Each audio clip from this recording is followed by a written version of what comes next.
moto, né?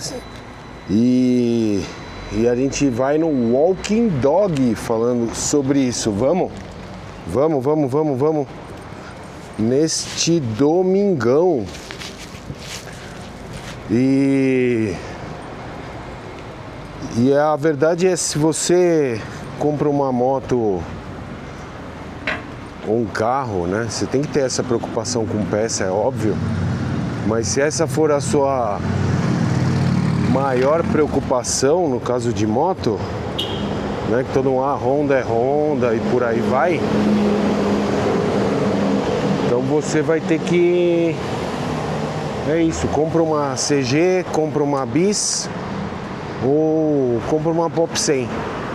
E não precisa nem assistir o vídeo, beleza? E toca a vinheta.